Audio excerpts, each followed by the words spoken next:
తెలంగాణలోని ఎస్సీలను 3 గ్రూపులుగా వర్గీకరించిన తెలంగాణ ప్రభుత్వం తన నిర్ణయానికి చట్టబద్ధత కల్పించనుంది. మార్చిలో నిర్వహించే శాసనసభ సమావేశాల్లోనే బిల్లును ప్రవేశపెట్టి సభలో చర్చించి ఆమోదించి చట్టరూపం కల్పిస్తారు. ప్రత్యేక ఉత్తర్వుల ద్వారా అమలు చేస్తే సమస్యలు ఏర్పడే అవకాశం ఉందని చట్టం చేయడమే మేలనే ఆలోచనలో రాష్ట్ర ప్రభుత్వం ఉంది. ఇదే అంశంపై సీఎం, డిప్యూటీ సీఎం వర్గీకరణ కోసం ఏర్పాటైన మంత్రివర్గ ఉపసంఘం సమావేశమే చర్చించింది. సమావేశంలో అందరూ ఒకే నిర్ణయానికి రావడంతో వర్గీకరణకు చట్టబద్ధత కల్పించనున్నట్టు తెలిసింది. చట్టబద్ధత కల్పించినప్పుడే ఆయా కులాలకు కేటాయించిన రిజర్వేషన్ల అమల్లో ఎలాంటి ఇబ్బందులు ఉండవని ప్రభుత్వం భావిస్తోంది.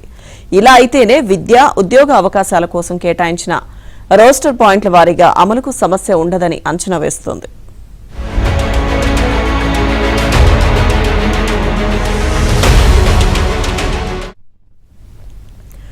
వర్గీకరణ చట్టంలో ఏవైనా లోపాలున్నాయని, మార్పులు అవసరమని ఎవరైనా కోర్టులను ఆశ్రయిస్తే వాటిపైన శాసనసభ, మండలిలో చర్చించి చట్టంలో సవరణలు చేసేందుకు వీలుంటుందనే అభిప్రాయం వ్యక్తమైంది.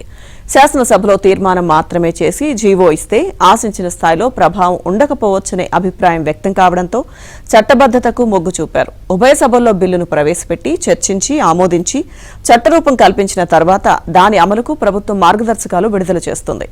భవిష్యత్తులో ఎలాంటి మార్పులు చేయాలన్నా మళ్లీ ఉభయ సభల్లో బిల్లు ప్రవేశపెట్టి చర్చించి సవరించాల్సి ఉంటుంది.